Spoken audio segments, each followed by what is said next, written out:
Hello and welcome to the Nothing is Wrong with You book podcast. We are the book podcasters and we are so excited that you're here with us today. This is our second season. We've made it through one season already. Yeah. Yay. We are so excited that for the start of our second season, we are actually answering some listener questions. So our first episode, we're going to be talking about book clubs, which came to us from a question on one of our podcasts that we had where we briefly mentioned book clubs and then we got generated some questions there and thoughts on that space. But before we get started into that, as always, we start by sharing with you what we're currently reading or what we just finished reading, which is often the case when we get to this space. So I'm going to start with you today, Colleen. Okay. I didn't realize there were 4 in this pile, but okay. So I am finally reading Cacophony of Bone slowly. This is my comfort book. We've talked about this before. Like I usually have like a book running that's like comfort that I'll just drop in and out. And then Annie Ernaux, I read her book. I'm holding it up. I Remain in Darkness. I had never read anything about Annie Ernaux, but reading Sad Tiger kind of led me to Annie Ernaux. So I just kind of wrapped that up. I am in the middle of Buckeye, which I am loving based on Athena's text message to the group. I feel like if Athena tells us that we should pick something up, she's never steered me wrong. So I got it from the library and then I got sick of waiting and then I bought it from Amazon and then I got it from the library and now I'm going to return it from Amazon. So I currently have 2 copies of it in my house. I was like, I can't wait any longer. And then I'm dipping back into Sara Ahmed's The Feminist Killjoy Handbook, The Radical Potential of Getting in the Way, because I just felt like I needed to walk alongside her again. I kind of dip in and out of this book. So those are the four that are sitting around in the midst or having just wrapped up. What about you, Athena? So these are my 3 that I finished. I loved Till. I loved all of these, which is so fun to say. By I think it's Emma Petty. This is so good. I've seen that on a lot of lists. I loved this book. It's really great. It's about a pregnant woman that's in IKEA in the future in Portland, not like far like flying cars, but like, like just in the future. And she's pregnant, super, super pregnant, and there's an earthquake. And she has to try to walk back to her house to find her partner. And the whole book is just her walking back from IKEA. It's amazing. I'm not a good person at summarizing, but this is great. I thought I talked about this previously, but I was excited because I was reading it, but I finished A Truce That Is Sexy. Oh, no. I know. Okay, so here's what's gonna happen. I saw the name and I was like, oh no, here we go. I know. So here's the deal, right? I have not read. I got an advanced reader's copy of this. It's now out. I had not read any of her novels. Say the title. A Truce That Is Not Peace. Beautiful. By Miriam. I used to know. I had to look it up. Yeah. I think I've heard people say that's why I freaked out, because I thought maybe Rebecca and I were going to get it in a fight. I know. So I have still not read any novels by this person, but I started it and I loved this. And I think Frond will like it, even though I know this controversy. Okay, so that. And then this was so great, y'all. The Satisfaction Cafe. Oh my gosh. Please pick this up. Okay. Like, I think it's see, here's the trouble. I get these things in our local bookstore's pile of ARCs, and then when they come out, I forget like whose club or who recommended this. But it's this beautiful, like, I don't want to make it simplistic, but story about this woman, Joan, and her, about her leaving Taiwan, coming to California, and her marriages and her relationships and what happens in between them. But then at the end, it's kind of all about, as she grows older, wanting the simplicity of this place she calls a Satisfaction Cafe, where people can just come and talk to each other and be with each other. And like, it's not about a relationship, or it's just more like, I need someone to talk to. What if there's a space where you could just come and talk to someone? It's lovely. There's a lot to this though. A lot of layers in there, but I love that. So those are awesome. Yeah. What about you, Rebecca? Yeah. Rebecca. Read Yeah, that. so as we've talked many times on this podcast, I listen to audiobooks religiously, constantly, always. And so the one that I just finished was Bewitching by Sylvia Moreno-Garcia, Oh which yeah. was really fun. It was a little witchy, it was a little mystery, suspense. It was also a little time in there. So it was delightful. I think it was a good, fun read to pick up. And then I was also just in Hawaii. And so, just to share a little of the story without going overboard, I was packing up. As often we talk to each other about like what books we're taking, how many books you're taking when you're packing. And my husband said to me, I'm sure there's bookstores in Hilo. Of course there were. So I looked up bookstores. I picked one, which is in a way surprising for me because normally I'd be like, I want to see them all. But I really felt like I just needed to go to this one bookstore because its focus was on Hawaii literature. Anyway, so we went. So I have a little story here. So we went in there. I picked up The Healers by Kimo Armitage, and I was like, okay, I found my one little fiction book by a local author. I'm good. I'm ready to go. And Jeff's like, I think you should go to the next aisle. You're probably gonna find something there. And so I'm like, okay. So I go to the next aisle, and I see this whole big thing that says Hawaiian mythology. I love mythology. So I picked up Pele and Hayika, a myth of Hawaii, which is basically the creation story and some other stuff in there, but that's what this is. I haven't read it yet because it's still in cellophane, but that's next. I'm opening it up today. Um, but then I was like, okay, I have two books. I really was only going to get one. And so I turned around and there was Indigenous Theory and Hawaiian History. I was like, okay, Cool. I have to look through here. And I picked up Remembering Our Intimacies by Jamaica Ozero. And what was so wild about this is that I felt like I had it. Like I felt like this is, I don't know if it was just I've seen this before or what it was, but it felt so familiar that I even checked in my app to make sure I didn't have the book. And even when I was going to buy it, I still felt like I think I already have this or I've already read it or something. And in the end, I think it really was that I already knew it was going to have a huge impact on my life. And so that's what happened here. I learned a lot about myself by reading it. I learned a lot about Hawaii, just getting into Indigenous theory again, which I haven't done in a while. So that was really delightful, and to have the space and time while I was in Hawaii to do that. But while we were there, they're just talking about Pele and Kilauea and all that. And the whole time we were in Hawaii was to go to the volcano, walking in the step of what I'm actually reading. So I'd read something, and the next day I'd be like, oh my gosh, we're right here. My favorite Yeah. when that happens. Yeah. But then the Cool. craziest thing, so in this is the story. I'm not going to go through the whole story, but in the story, in the theory, she uses the story of Pele and her sister Hiake, which again, if you remember, was this one. So it was already using the myth in the book itself. So that's how she used to frame the theory that she wanted to talk about, was through that story. And part of the story was Pele wanted someone to go get her lover that was was on another island, and she sent her sister to go get this guy. And then when her sister got there, he was dead, and she had to bring him back to life. Yeah. And then on the way home, I'm reading The Healers, which is brilliant, by the way. I love this, and I think everyone, if you have ever gone to Hawaii or thought about going to Hawaii, you should read this book, because I think it's just a really good, easy way of getting into their storytelling methodology. Anyway, it's a story of two cousins. They're in a family of healers, and they're learning the task of becoming healers and what that means. And they're going through the process of how to gather the herbs and and prayers they need to have and how they connect with their gods and all of that. And at the end, I'm not going to say who, a character dies, and they have to bring this character back to life. The healers have decided that's what they're going to do. And they say, we are doing this just like Hieka brought back. And I was like, are you kidding me? Like all three books I picked up, literally talk about the same mythology.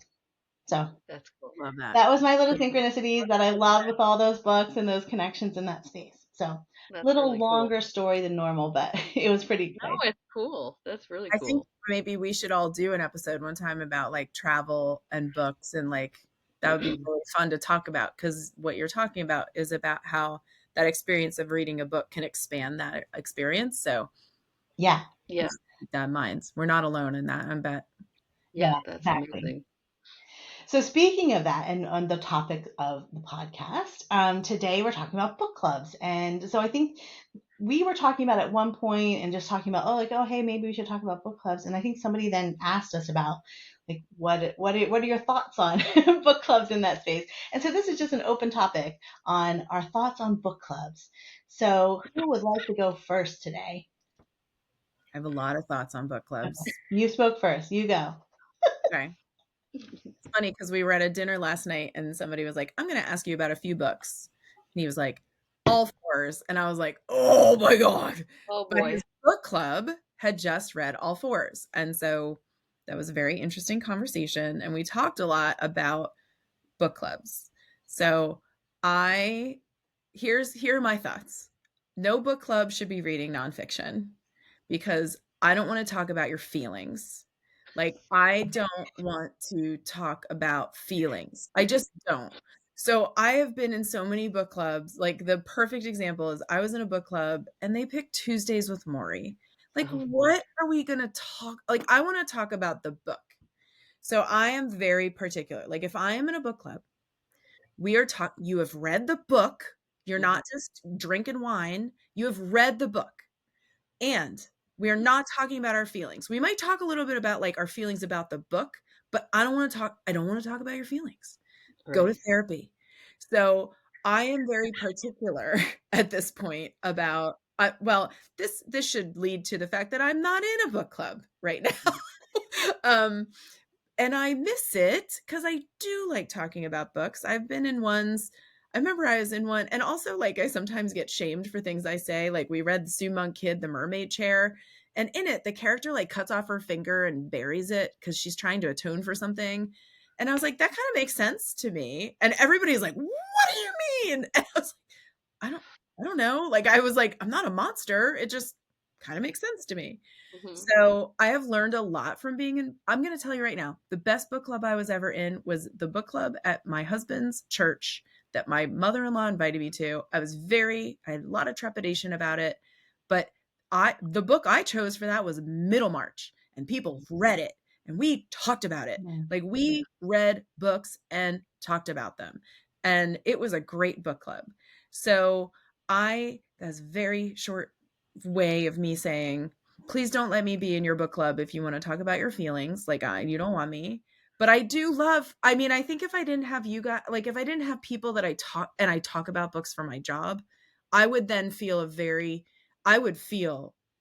real lack of that in my life. And I would absolutely be seeking out the opportunity to talk about books, which is exactly what this guy said to me last night. He was like, I'm so excited to like talk about this. And then he brought up The Power. And I was like, oh my God, buckle your seatbelt, buddy. We are on a ride.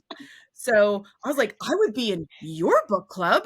Like, that book club sounds amazing. So I think they serve a really great purpose, and you don't have to be apologetic. Like, another person at the table was like, we don't read anything really serious. I'm like, I don't care. You don't have to read something serious. Come together and talk about a book is the most beautiful thing on the planet, in my opinion. Yeah. But I don't want to talk about your feelings. Like, I just don't. And I think anytime a nonfiction book has been chosen that I've been in a book club for, it's been a real challenge for people to not slide into that. And maybe this is just me. It is just me, probably. But don't pick Tuesdays with Maury for a book club. Just don't. It was awful. And it was at my house somehow. And I remember sitting on my back deck, and I was like, if one more person starts telling their story of grief, like, I'm closing this shop. Like, I can't sit here. I cannot sit here and listen to this. So that's anyway. Tuesdays with Maury was my senior yearbook quote. That's fine. That's great. It's a moving book. I have no problem with the book. That's who I was. It's funny. don't want to talk about I it. know. So, how do you feel about feelings, Athena? How do you? Oh, What are I your? Do you have? Are you? I can't do book clubs. I've never had success in book clubs. I can't do it. I either the I just get frustrated with the discussion, Yeah. or I'm forced to read something I don't want to read. Yes. I think that's why I can't do it. I read so much, and when I don't when something doesn't sit well with me, I like to be able to not finish it. And it's frustrating for me to be forced to read something when I'm not in school, because I think I'm also in grad school right now, and so it's like time is limited, and I can't like the reading for me has to be something that I'm enjoying if I'm not doing my work. Like I can't do it. And I've just had really like negative experiences where I've put something forward, and it's okay not to everyone to agree with what the book, but then hearing things that are just really frustrating and like, oh, I think you miss, but you don't know how to say it, because when people get offended, I don't know, I've just had very strange experiences. And then at work they were trying to do one, and I couldn't read one on the list, and then there were a couple on there that I had tried to read before, and I was like, what am I doing? Like, I love talking about books like this. I Same. love talking to friends about books. I love talking to anybody. Like one of my favorite things is to go into Village Books, our local independent bookstore, and be like, "Oh my gosh," and pick stuff up and talk to the booksellers. I'm like, "Did you read this?" And find out what they're reading. I love to talk about books. So you'd think that like it would be natural that I'd love book clubs, but there's something about I don't know. And like when I go out with people, or I have a girls' night with some friends, like I'll ask, what are you reading? What are you reading? Like I want to talk about books, but there's something about the, I don't know, the forced like pick one, talk about it, that doesn't work for me. I Yeah, don't know. I think that, and what happens too, and you're so well read, this might happen as well. It's kind of like, oh, well, you're the English professor. What do you think? Or, oh, Athena, you read a lot of books. Like, what do you think? And I'm sure Rebecca probably when you talk too, it's just like, I just want to talk. Like, I just want to talk about a book. Right, I don't right, want to, if I've read it, like you said, that's another really good point. Like now I'm being held hostage to read this right. book. Well, I just don't go. When that happened, I would just not go. I'd be Yeah, like yeah, going. yeah. And I'm curious also about like size of book clubs, because that church one for me was really big. And then Okay. this one, this guy explained to me, was only 4 people. And I was like, oh, that's so cool. Such an Yeah. interesting phenomena. So Yep. you've been in them and it just felt unsuccessful for you as well.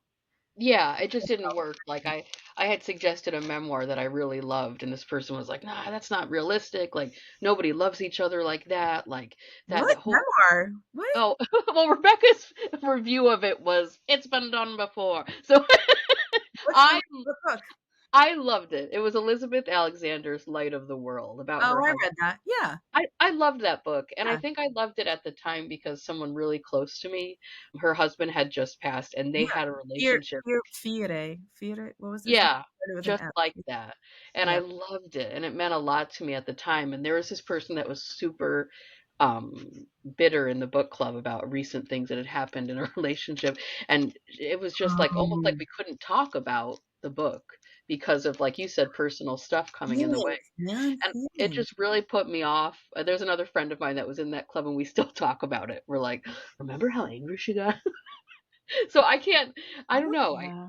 I don't read to have feelings. Maybe Yeah. that's my normal person. I learned that in a book club too, that I read very differently than most people. I had Yeah.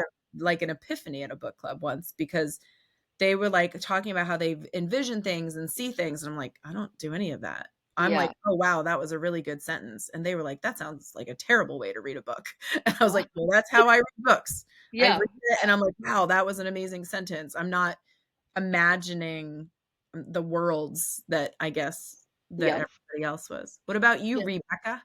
Yeah. Well, I think I mean, you've both mentioned really some interesting things in that space because, like, at first, Colleen, you were like, no nonfiction because that's where feelings are. But I also feel that you can get into feelings with fiction. It's even something I talk about in my other stuff. But Illuminated, it's often these ways of understanding more about yourself as you're reading a novel about people working through grief can bring that up for you.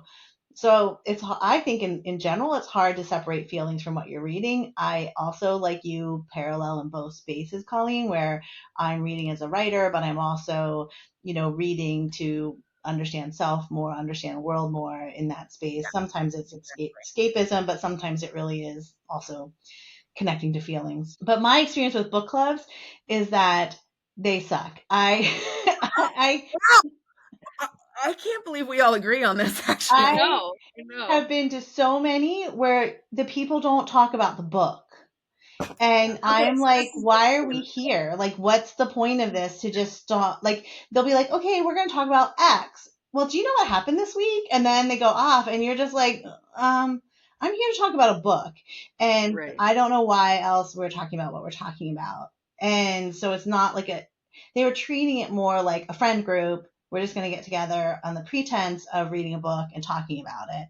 And so then I got really jaded because it was like, why are you even selecting another book? Why are you asking me to read something? Because I'm just going to show up and you're going to talk about whatever you want to talk about. So then I just like stopped reading and then I stopped going. But interestingly enough, Colleen, the one that was the most successful for me was also a church book club. And it wasn't even my church book club. It was one that I got invited into. And I think it was because, and it could just be that they were hungry for this intellectual space of talking about books. And they would read the book and we would have an in-depth conversation about the book. Because at first I was like, oh, book clubs, I don't know. Because every other time it's been horrible.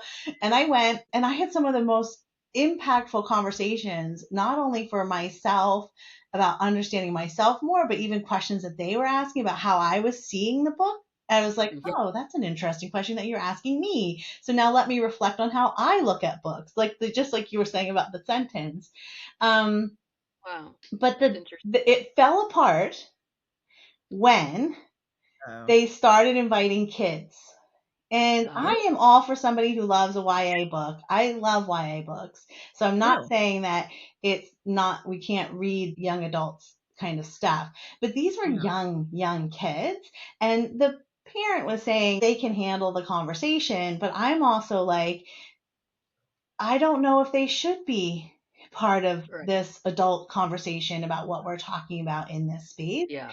And then they started picking all the books, the kids, and it was like, yeah, it turned into this whole thing. Because at first I was like, okay, a YA book here and there. One of the books that I love so much was selected in this book club, but then it became like YA after YA after YA after YA, and it was just like, you know what? I'm done. Did the other adults want to do that? I don't know. That's a good point, though. I think you have to have like a clear understanding. Like this 4-person book club that I learned about last night, and they're not couples, it's just 4 people. The one guy, he always makes like a signature cocktail that's based on the book. So they have they have that to like talk about as well. And they share this drink and they talk about the book, and it seems like it's like focused. It's a focused, like, this is the thing we're going to do. And it sounds like that yours went off the rails because it didn't really understand what it was. My mother-in-law, I think, is in a very successful book club that meets once a month. It gets her to read things maybe she wouldn't read, but it seems like they've found a decent balance of like, because she wouldn't want to talk about all their feelings. Like, she wants to talk about the book. I'm thinking this is the Pennsylvania Dutch in us. Like, this was the assignment. Why didn't you do the assignment? I was in a book club once that finally got honest with themselves, came to Jesus, and then now they call it wine club. That was you were that too, Rebecca. Remember, like that group. But now they're just wine club. That was 15 years ago. That wine club still exists because they got honest about what they were. They were like, we are just using books as a reason to get together and drink wine. This is now a wine club.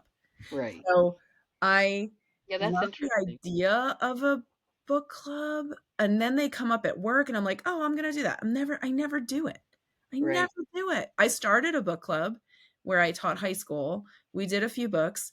2 teachers almost got into fisticuffs about one of the books. And I was like, we are done.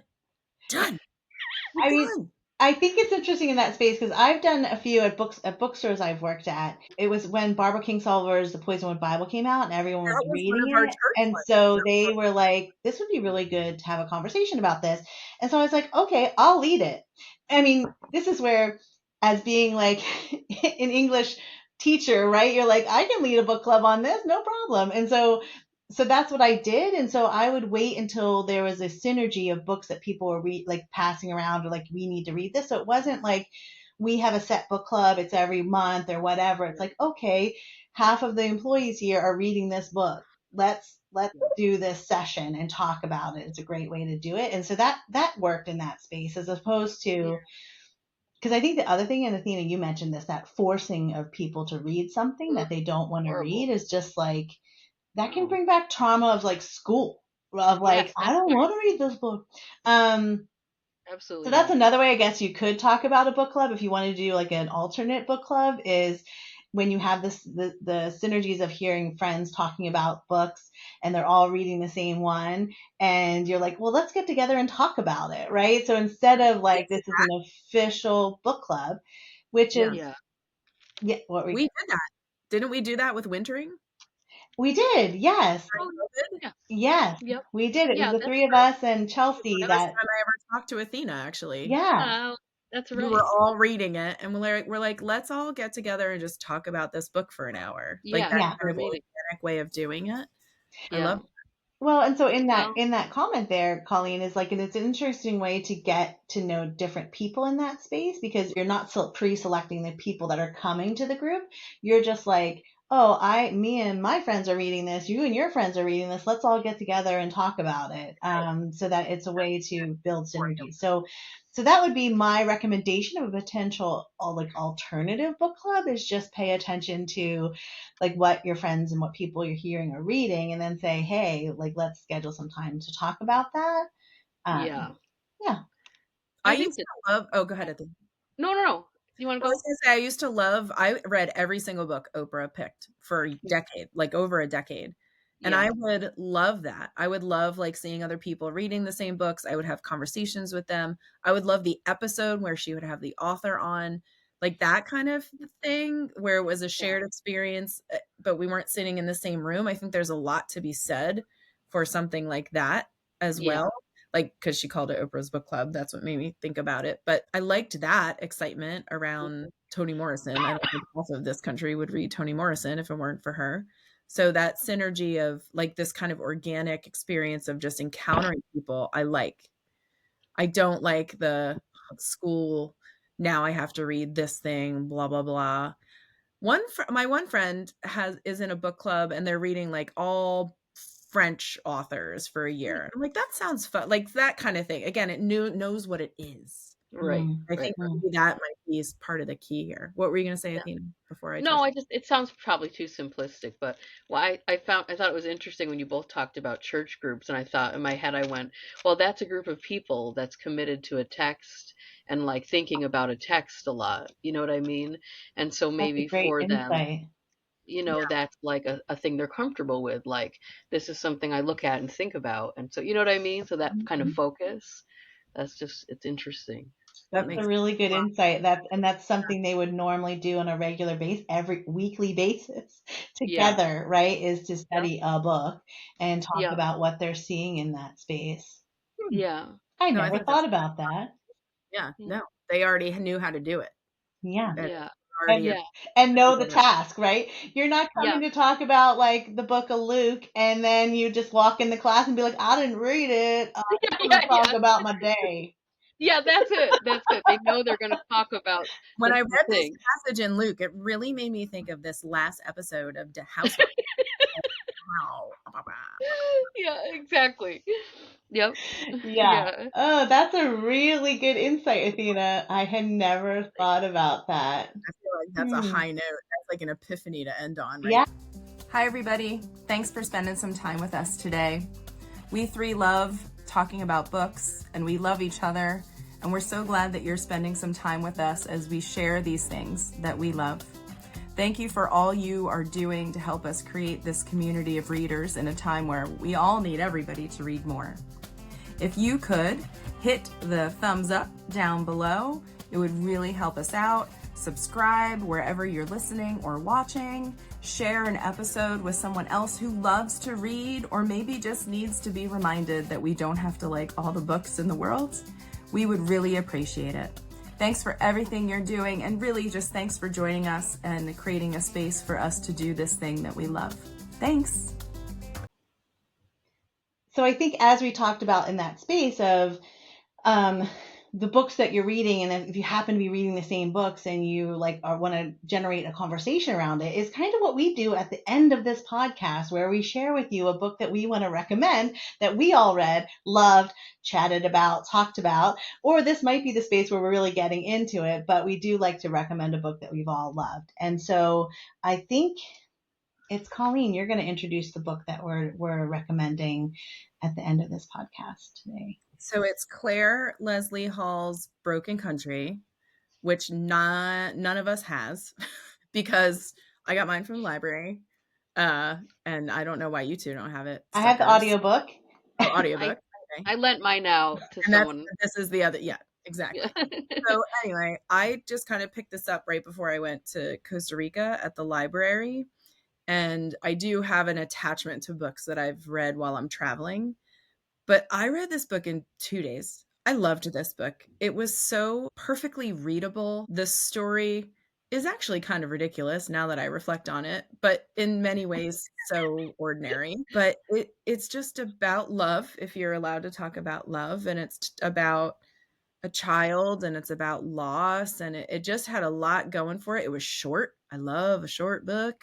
And it was great. It was a great read. I don't know if I mean, maybe I started the chain. I don't know if I told you about it, Rebecca, but I don't know how we all came to it, but I literally just came to it. I was at the library before I was traveling, and I like to travel with library books because I'm a jerk. And if something happens to it, I don't care. So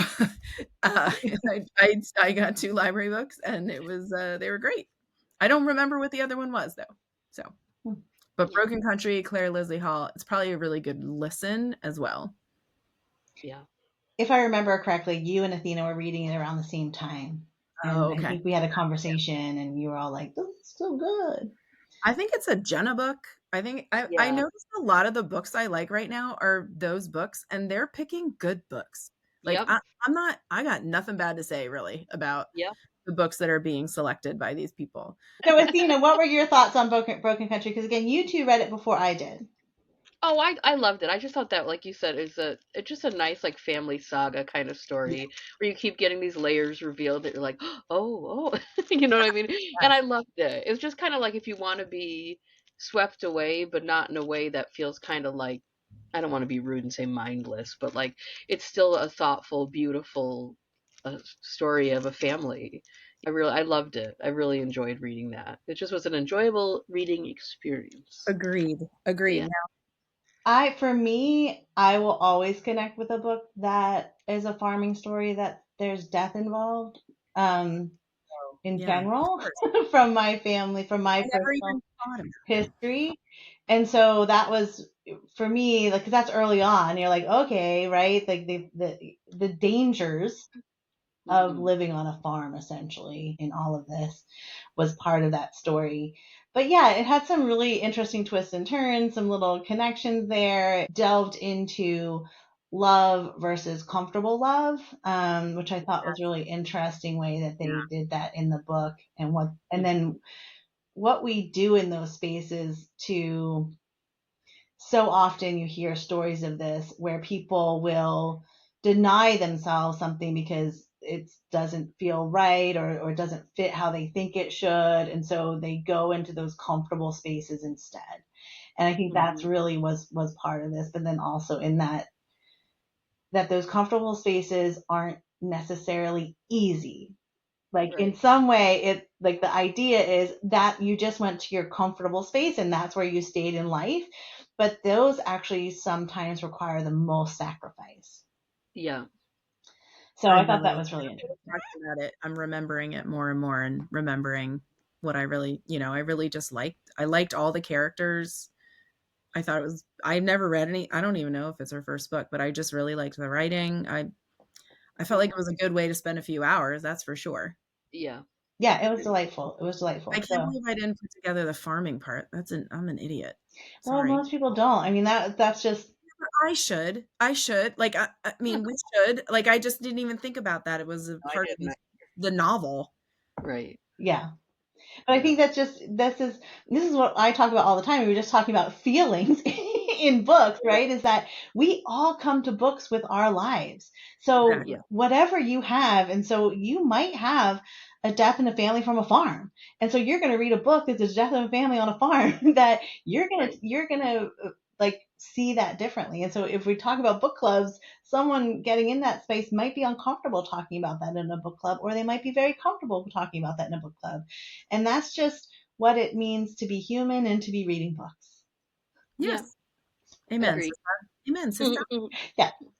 So anyway, thanks for joining us today. Again, the recommendation is Broken Country, a beautiful book about love, relationships, sacrifice, and grief. So thanks, everybody. Have a great day. Happy reading. Happy reading.